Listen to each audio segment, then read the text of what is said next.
ಚಿನ್ನದ ಪದಕದ ಕನಸು ನುಚ್ಚುನೂರು. ಫೈನಲ್ ನಿಂದ ವಿನೇಶ್ ಫೋಗಟ್ ಅನರ್ಹ. ಇದರಲ್ಲೂ ನಡೀತಾ ಡರ್ಟಿ ಪಾಲಿಟಿಕ್ಸ್. ಒಲಿಂಪಿಕ್ಸ್ ನಲ್ಲಿ ಭಾರತಕ್ಕೆ ದೊಡ್ಡ ಆಘಾತ ಎದುರಾಗಿದ್ದು ವಿನೇಶ್ ಫೋಗಟ್ ಚಿನ್ನ ಗೆಲ್ಲುವ ಕನಸು ನುಚ್ಚುನೂರಾಗಿದೆ. ಕುಸ್ತಿ ಫೈನಲ್ ಸ್ಪರ್ಧೆಯಿಂದ ಅನರ್ಹರಾಗಿದ್ದಾರೆ. ಜೊತೆಗೆ ವಿನೇಶ್ ಫೋಗಟ್ ಅವರಿಗೆ ಬೆಳ್ಳಿ ಪದಕ ಕೂಡ ಸಿಗಲ್ಲ ಎನ್ನಲಾಗ್ತಿದೆ. ಹಾಗಾದ್ರೆ ವಿನೇಶ್ ಫೋಗಟ್ ಒಲಿಂಪಿಕ್ಸ್ ನಿಂದ ಅನರ್ಹರಾಗಿದ್ದು ಯಾಕೆ? ಇದರಲ್ಲೂ ನಡೀತಾ ಡರ್ಟಿ ಪಾಲಿಟಿಕ್ಸ್. ಅದನ್ನ ಡೀಟೇಲ್ ಆಗಿ ತೋರಿಸ್ತೀವಿ. ಆದ್ರೆ ಅದಕ್ಕಿಂತ ಮೊದಲು ಹಲೋ ಕನ್ನಡ ಯೂಟ್ಯೂಬ್ ಚಾನಲ್ ಅನ್ನ ಸಬ್ಸ್ಕ್ರೈಬ್ ಮಾಡ್ಕೊಳ್ಳಿ. ಹಾಗೇನೆ ಪಕ್ಕದಲ್ಲಿರೋ ಬೆಲ್ ಬಟನ್ ಅನ್ನು ಪ್ರೆಸ್ ಮಾಡಿ. ಪ್ಯಾರಿಸ್ ಒಲಿಂಪಿಕ್ಸ್ 50 ಕೆಜಿ ವಿಭಾಗದ ಕುಸ್ತಿ ಪಂದ್ಯದಲ್ಲಿ ಫೈನಲ್ ಪ್ರವೇಶಿಸಿರೋ ಭಾರತದ ವಿನೇಶ್ ಫೋಗಟ್ ಇಂದು ಭಾರತಕ್ಕೊಂದು ಪದಕವನ್ನ ಗೆಲ್ಲುತ್ತಾರೆಂದು ಇಡೀ ದೇಶವೇ ಕಾತರದಿಂದ ಕಾಯುತ್ತಿತ್ತು.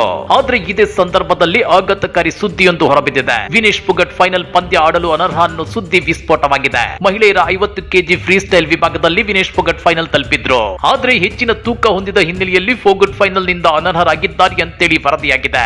ಮಂಗಳವಾರ ನಡೆದ ಕುಸ್ತಿ ಪಂದ್ಯದಲ್ಲಿ ಕ್ಯೂಬಾದ ಯೂಸ್ನೆಲಿಸ್ ಗುಜ್ಮಾನ್ ಲೋಪೆಜ್ ಅವರನ್ನ 5-0 ಅಂತರದಿಂದ ಸೋಲಿಸಿ ಒಲಿಂಪಿಕ್ಸ್ ಫೈನಲ್ ತಲುಪಿದ ಮೊದಲ ಭಾರತೀಯ ಮಹಿಳಾ ಕುಸ್ತಿಪಟು ಎಂಬ ಹೆಗ್ಗಳಿಕೆಗೆ ವಿನೇಶ್ ಫೋಗಟ್ ಪಾತ್ರರಾಗಿದ್ರು. ಇದನ್ನ ಕಂಡು ಇಡೀ ಭಾರತವೇ ಸಂಭ್ರಮದಿಂದ ವಿನೇಶ್ ಫೋಗಟ್ ಅವರನ್ನ ಕೊಂಡಾಡಿತ್ತು. ಜೊತೆಗೆ ಕಳೆದ ವರ್ಷ ಮಹಿಳಾ ಕುಸ್ತಿಪಟುಗಳಿಗೆ ಲೈಂಗಿಕ ಕಿರುಕುಳ ಕೊಟ್ಟಿದ್ದಾರೆ ಅಂತೇಳಿ ಆರೋಪಿಸಿ ವಿನೇಶ್ ಫೋಗಟ್ ಅವರು ದಿಲ್ಲಿಯಲ್ಲಿ ಪ್ರತಿಭಟನೆ ನಡೆಸಿದಾಗ ಮೋದಿ ಸರ್ಕಾರ ಅವರನ್ನ ಕೆಟ್ಟದಾಗಿ ನಡೆಸಿಕೊಂಡಿತ್ತು.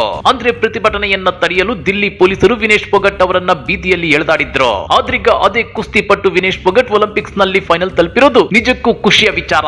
ಇದು ಭಾರತೀಯ ಹೆಣ್ಣು ಮಗಳ ಹೆಮ್ಮೆ ಅಂತೇಳಿ ಕ್ರೀಡಾ ಅಭಿಮಾನಿಗಳು ಸಂಭ್ರಮಿಸಿದ್ರು. ಪರಿಸ್ಥಿತಿ ಹೀಗಿರುವಾಗಲೇ ಇವತ್ತು ಬೆಳಗ್ಗೆ ಭಾರತೀಯರಿಗೆ ಆಘಾತಕಾರಿ ಸುದ್ದಿ ಬಂದಿದೆ. ಹಾಗಾದ್ರೆ ಏನು ಆ ಸುದ್ದಿ ಅಂದ್ರ ಅದನ್ನ ಒಂದ್ ಸ್ವಲ್ಪ ಬಿಡಿಸಿ ಹೇಳ್ತೀವಿ ನೋಡಿ. ಇಂದು ಫೈನಲ್ ಪಂದ್ಯ ನಡೆಯೋದ್ರಿಂದ ವಿನೇಶ್ ಫೋಗಟ್ ಅವರಿಗೆ ಬೆಳಗ್ಗೆ ದೇಹ ತೂಕ ಪರೀಕ್ಷಿಸುವ ಸಂದರ್ಭದಲ್ಲಿ ಆಕೆ 50 ಕೆಜಿಗಿಂತ 100 ಗ್ರಾಂ ತೂಕ ಹೆಚ್ಚಿದ್ದಾರೆ ಎಂದು ತಿಳಿದು ಬಂದಿತ್ತು.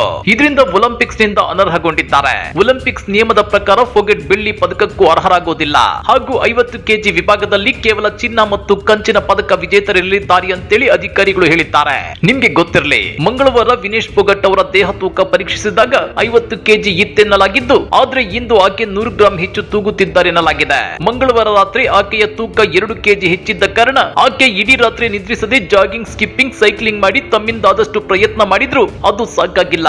ಭಾರತದ ತಂಡ ಆಕೆಗೆ 100 ಗ್ರಾಂ ತೂಕ ಇಳಿಸಿಕೊಳ್ಳಲು ಸ್ವಲ್ಪ ಸಮಯಾವಕಾಶ ಕೇಳಿದ್ರು ಅಧಿಕಾರಿಗಳು ಕೇಳಿಲ್ಲ ಎನ್ನಲಾಗಿದೆ.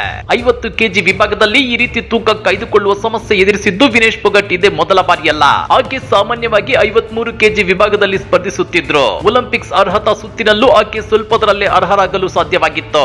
ಅದೇನೇ ಇದ್ರೂ ವಿನೇಶ್ ಫೋಗಟ್ ಅವರು ಒಲಿಂಪಿಕ್ಸ್ ನಿಂದ ಹೊರಬೀಳೋದಕ್ಕೆ ಅಲ್ಲಿನ ಆಡಳಿತ ಮಂಡಳಿಯ ರಾಜಕೀಯ ಕೂಡ ಎದ್ದು ಕಾಣ್ತಿದೆ. ಹೀಗಾಗಿ ಕೇವಲ ಕೂದಲೆಳೆ ಅಂತರದಲ್ಲಿ ಫೈನಲ್ ಪಂದ್ಯ ಆಡೋದ್ರಿಂದ ವಿನೇಶ್ ಫೋಗಟ್ ಅವಕಾಶ ಕಳೆದುಕೊಂಡಿದ್ದು ಅವರ ಅನರ್ಹತೆ ಪ್ರಶ್ನಿಸಿ ದೂರು ನೀಡಲು ಭಾರತ ಒಲಿಂಪಿಕ್ಸ್ ಅಸೋಸಿಯೇಷನ್ ನಿರ್ಧರಿಸಿದೆ. ಇನ್ನ ಸೋಷಿಯಲ್ ಮೀಡಿಯಾದಲ್ಲಿ ವಿನೇಶ್ ಫೋಗಟ್ ಅವರು ಅನರ್ಹರಾದ್ರೂ ಭಾರತ ಪದಕ ಗೆದ್ದಂತೆಯೇ ಲೆಕ್ಕ. ಇಲ್ಲಿ ಸೋತಿದ್ದು ವಿನೇಶ್ ಫೋಗಟ್ ಅವರಲ್ಲ, ಅಲ್ಲಿನ ಡರ್ಟಿ ಪಾಲಿಟಿಕ್ಸ್ ಅಂತೇಳಿ ನೆಟ್ಟಿಗರು ತರಾಟೆಗೆ ತಗೊಂತಿದ್ದಾರೆ. ಹಾಗಾದ್ರೆ ವಿನೇಶ್ ಫೋಗಟ್ ಅವರು ಒಲಿಂಪಿಕ್ಸ್ ನಿಂದ ಅನರ್ಹರಾಗಿರೋದ್ರ ಬಗ್ಗೆ ನೀವೇನಂತೀರಾ? ಕಮೆಂಟ್ ಮಾಡಿ, ವಿಡಿಯೋ ಲೈಕ್ ಮಾಡಿ, ಶೇರ್ ಮಾಡಿ. ಇಂತ ಮತ್ತಷ್ಟು ರೋಚಕ ಇಂಟ್ರೆಸ್ಟಿಂಗ್ ಸುದ್ದಿಗಳನ್ನ ಮಿಸ್ ಮಾಡದೆ ನೋಡ್ಬೇಕು ಅಂದ್ರೆ ಹಲೋ ಕನ್ನಡ ಯೂಟ್ಯೂಬ್ ಚಾನಲ್ ಅನ್ನ ಸಬ್ಸ್ಕ್ರೈಬ್ ಮಾಡ್ಕೊಳ್ಳಿ.